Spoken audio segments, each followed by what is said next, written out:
बाप औलाद की जिंदगी में इतना बड़ा किरदार होता है, इतना बड़ा किरदार होता है कि उसके इंतकाल के बाद ऐसा लगता है जैसे सर से आसमान हट गया। जमीन तंग हो गई है। बेटा कितनी दौलत वाला हो, सरवत वाला हो, शान और शौकत वाला हो, बाप जब चला जाता है ना तो फिर बेटे कुछ नहीं रहते, बेटे कुछ नहीं रहते। बाप औलाद के लिए एक मजबूत दरख्त की तरह होता है। आपने भारी दरख्त देखे होंगे कि जो कितनी भी कड़ी धूप होती है ना, सारी धूप अपने ऊपर ले लेते हैं, अपने नीचे बैठने वाले पर साया ही किया करते हैं। अगर बाप चला जाता है ना तो फिर ऐसा लगता है जैसे साया हट गया। अब हर धूप डायरेक्ट आके पड़ेगी, हर धूप डायरेक्ट आएगी। बाप बहुत बड़ी दौलत है। मैं उस दर्द को बयान नहीं कर सकता जो बाप के बगैर एक बेटा महसूस कर सकता है। बाप क्या चीज होती है, आज इस चीज का एहसास हाफिज बिलाल साहब और इनके भाइयों को होगा। मैं तो बस इतना बता सकता हूं आपको कि अगर बाप बिस्तर पे भी पड़ा है ना तो औलाद के लिए वो एक चट्टान की मानिंद होता है।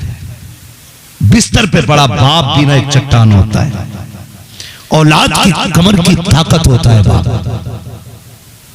जब वो चला जाता है तो फिर कमजोरी महसूस होती है। मैं जानता हूं, पहले भी एक मर्तबा उनके बेटे की बरसी के मौके पे आया था। बड़े अच्छे अखलाक के मालिक थे हाफिज बिलाल साहब के वालिद। मेरे महबूब ने फरमाया था तुम्हारी सबसे बड़ी नेकी अच्छे अखलाक होती है। बड़े अच्छे अखलाक के मालिक, और मैं मुबारकबाद पेश करता हूं, अखलाक की वो झलकियां उनकी औलाद में भी दिखाई देती है।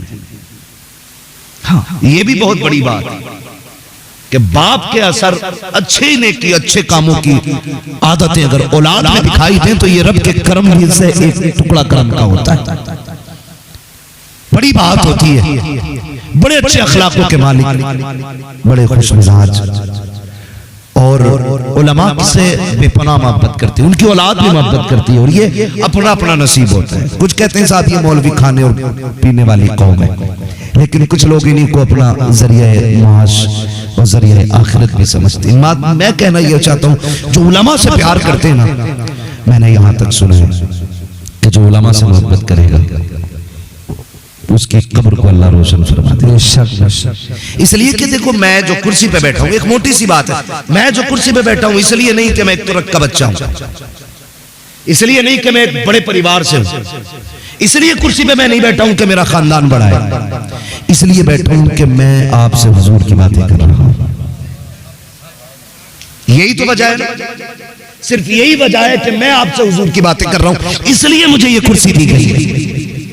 अब अगर कोई किसी आलिम से प्यार करता है तो वो सिर्फ इसलिए प्यार करता है कि उसके सीने में हुजूर का दिया हुआ दीन होता है, और उलमा हुजूर के दीन के वारिस होते हैं। तलबा हुजूर के घर के मेहमान होते हैं। मेरे मेहमान को कोई इज्जत दे मेरा कलेजा ठंडा होता है, कोई हुजूर के मेहमान को इज्जत दे मदीने वाला राजी होता है। और फिर जो मौत उन्हें मिली है, दुआएं मांगा करो अल्लाह ऐसी मौत, नसीबों से ये मौत मैसर होती है। वहां शमीम साहब रमजान में पहली बात मौत आ जाए, इससे बड़ी खुशी की बात क्या होगी? इससे बड़ी खुशी की बात क्या होगी? रमजान में मौत आ जाए। अरे मरना तो सभी को है ना।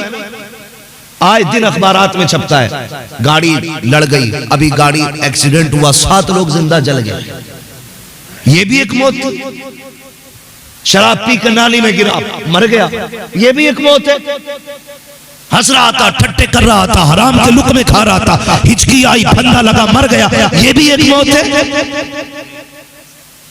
और खुदा की कसम रमजान में आ जाए, फिर जनाजा उठे, लोग कहते हैं हाजी का जनाजा, कोई कहता नमाजी का जनाजा, कोई कहता कि फलां शख्स का जनाजा, कोई कहता ठेकेदार का जनाजा, कोई कहता जमींदार का जनाजा है, लेकिन कफन चीख चीख के कहता लहद में इश्क रुखे शह का दाग लेके चले, अंधेरी रात सुनी थी चराग लेके चले, तेरे गुलामों का नक्शे कदम है राह खुदा, वो क्या भटक सके जो ये सुराग लेके चले। वाह वाह, नारे तकबीर, नारे रिसालत, मस्तके आला हजरत हजरत मुफ्ती हम्माद रजा साहिब क़िबला मुरादाबादी, सुभान अल्लाह माशाअल्लाह। ओ भाई नसीब की बात है, अल्लाह ऐसी मौत दे, नसीब की बात है। और ये तो अल्लाह का करम है कि मिट्टी सबकी अच्छाइयां और बुराइयां छुपा लेती है। कितनी भी बड़ा पापी है, मिट्टी डाल के आओ, अल्लाह ने राज बंद कर दिया। कब खुलना? कयामत में। अच्छा था तो ये राज भी कयामत में खुलना है, और बुरा था तो ये राज भी कयामत में खुलना है। अल्लाह से दुआएं मांगा करो, अल्लाह ऐसी मौत दे के कब्र में हिसाब ना देना पड़े, वरना बड़ी मुश्किल घड़ी है कब्र की, बड़ी मुश्किल घड़ी है। यकीनन ये उलमा से प्यार या उनकी कोई नेकी तो थी जिसने इस मुबारक महीने में आखिरत के सफर की सादत बख्शी है। हाँ, आखिरत की सादत, सफर की सादत बख्शी है। याद रखिएगा, उलमा से प्यार करना, अगर उनके एक वस्फ पे बात की जाए कि वो उलमा से बहुत प्यार करते थे, तो अगर इस पे आप गौर करें, हमारी कौम समझती नहीं है, कहते हैं इसके मजे आ रहे हैं, बड़ा मालदार हो रहे हैं। एक बंदा दिखा दो जो मदरसों से, मदरसे वालों से प्यार करता हो और वो कभी भूखा सोया हो। क्या बात है, एक घर दिखा दो। मेरी समझ से, मेरे इल्म के मुताबिक मौलाना बिलाल साहब, मैं जितने लोगों को ऐसों को जानता हूँ जिन्होंने उलमा से प्यार किया गया, अल्लाह ने उनकी रोजियों में बरकतें की, रोजियों में बरकतें की। लोग हिसाब लगाते हैं, पता नहीं रातों रात कहाँ से ला रहा है, शायद ब्याज का धंधा होगा, सट्टा लगाता होगा, जो चैन से घर भी बैठा खा भी रहा है। जानते हो ये कितनी बरकतें, और ऐसी बरकतें कैसी मिला करती हैं, आप अंदाजा लगाइए। अगर दुनिया की बात मैं आपसे करूँ, फरमाया गया जो अल्लाह के नाम पे किसी को एक देता, अल्लाह उसे 10 अता फरमाया करता है। हजरत मूसा कलीमुल्लाह तूर पे जा रहे थे, रास्ते में बंदा मिला, उसने कहा सुनो मूसा किधर जा रहे हो? कहा रब से बात करने के लिए। कहा तुम तो कलीम हो ना? कहा हाँ। कहा फिर मेरी भी एक अर्जी लेके चले जाओ। कहा क्या? कहा मेरी भूख इतनी है और कि मेरा आज तक पेट भर के मैंने खाना नहीं खाया है, रोजाना एक या आधी रोटी मिलती है, जाओ अपने रब से जाके कह देना एक दिन में मुझे मेरे हिस्से की सारी रोजी दे दी जाए, ताकि मैं एक दिन पूरा पेट भर के खा तो सकूं। ये तो एहसास हो जाए कि भरा पेट क्या होता है। हजरत मूसा कलीमुल्लाह है, मालिक तेरा वो बंदा भूखा रहता है, वो ये कह रहा है जितनी मेरे नसीब में रोटियां लिखी है इकट्ठी एक दिन दे दी जाए ताकि मैं पेट भर के खा सकूं, उसके बाद भूखा मरना गवारा है। रब से मूसा ने कहा, रब ने एक दिन में उसको सारा रिस्क दे दिया, उसने पेट भर के खाया, जो बचा सारा खुदा की राह में खर्च कर दिया। उसने 10 दिया, अल्लाह ने फिर उसको 100 अता फरमा दी, उसने उससे 10 खाई, फिर उसने 90 खर्च कर दी, फिर अल्लाह ने उसका 10 गुना अता किया। कुछ दिन के बाद मूसा कलीमुल्लाह का गुजर हुआ, जब गुजर होता है देखा दरवाजे पे भीड़ लगी है, कहते मालिक ये क्या मामला है, उसके हिस्से का सारा रिस्क दे दिया गया था, अब उसके दरवाजे पे भीड़ कैसी? फरमाता है मूसा बड़ा चालाक बंदा है, मैंने उसको जितना दिया उसने कुछ खा करके उसका जो बाकी था मेरे नाम पे दे दिया, और मेरा वादा है जो एक देता है मैं उसे 10 देता हूँ। कब वो बढ़ाता गया मैं भी बढ़ाता गया, कब मालिक कब तक देगा? कहा जब तक वो देता रहेगा मैं 10 गुना उसको बढ़ा के ज्यादा देता रहा। नारे तकबीर, नारे रिसालत, मस्तके आला हजरत अजमत मुस्तफा मुफ्ती हम्माद रजा साहिब क़िबला मुरादाबादी, सुभान अल्लाह। ये कंडीशन है हमारी। और कहते जी तौहीद बयान करो, तुझे आती है तौहीद? अल्लाह पे भरोसा तेरा बता कितना पक्का है, वो बताओ ना हमें। रब की जात पे कितना भरोसा करते हैं? फसल अगर अच्छी हो जाती है ना लहला के, जब निकल का आता कहता अल्लाह का शुक्र है, जमी और बड़ी हुई करम है अल्लाह का भाई है। वो क्या कहते हैं जब वो बाल आदने लगती है तो उसको क्या गोफा बोलते हैं, गमोंदा क्या बोलते हैं उसको, है गमोंदा, गमोंदा कहते हैं अल्लाह का शुक्र है बड़ा अच्छा लग रहा खेत। और जब फल पूरी बाल निकल आती है ना, लोग कहते हैं यार प्रधान बड़ा खेत बढ़िया, क्या मेहनत लगी है, भूल गया रब को जी। आप कह रहे हैं तुझे पता कौन सी डाई डाली थी? रात दिन पानी लगाया। हाँ कह रहा भूत बन गया खेत पे खड़ा खड़ा। जब तुमने इतना कहा था कि ये डाई का कमाल है, ये खाद का कमाल है, यूरिया का कमाल है, एमपीटीपीए इन चीजों का कमाल है, दवाई का कमाल है, रब नाराज हुआ। उसने कहा तुझे क्या लगता है बाल आ गई है तो मैं बदल नहीं सकता?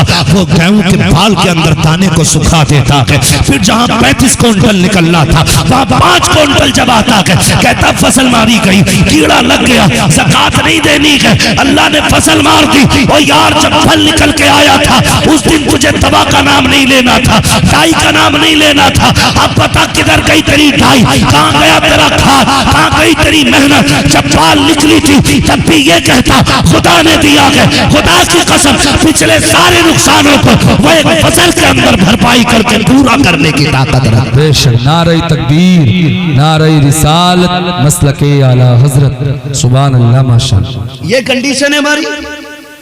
उलमा से प्यार कतई नहीं और करेंगे भी नहीं, इन्हें नहीं देना। मौलवी साहब ने फोन कर दिया मदरसे के साहब गल्ला 3 बोरी लिख लो। 3 बोरी लिखी तो उस टाइम 2100 था गेहूं, उठाने में 8 दिन लेट हो गए, गेहूं का रेट हो गया 2800। अब 3 बोरी को देख देख के घूम रहे आइए, महंगा हो गया यार, 3 क्यों लिखवा दी थी? फिर कह रहा मौलाना यार एक ही ले जाओ। रेट बढ़ गया, नीयत बदल गई, नीयत बदल गई हमारी रेट बढ़ते ही।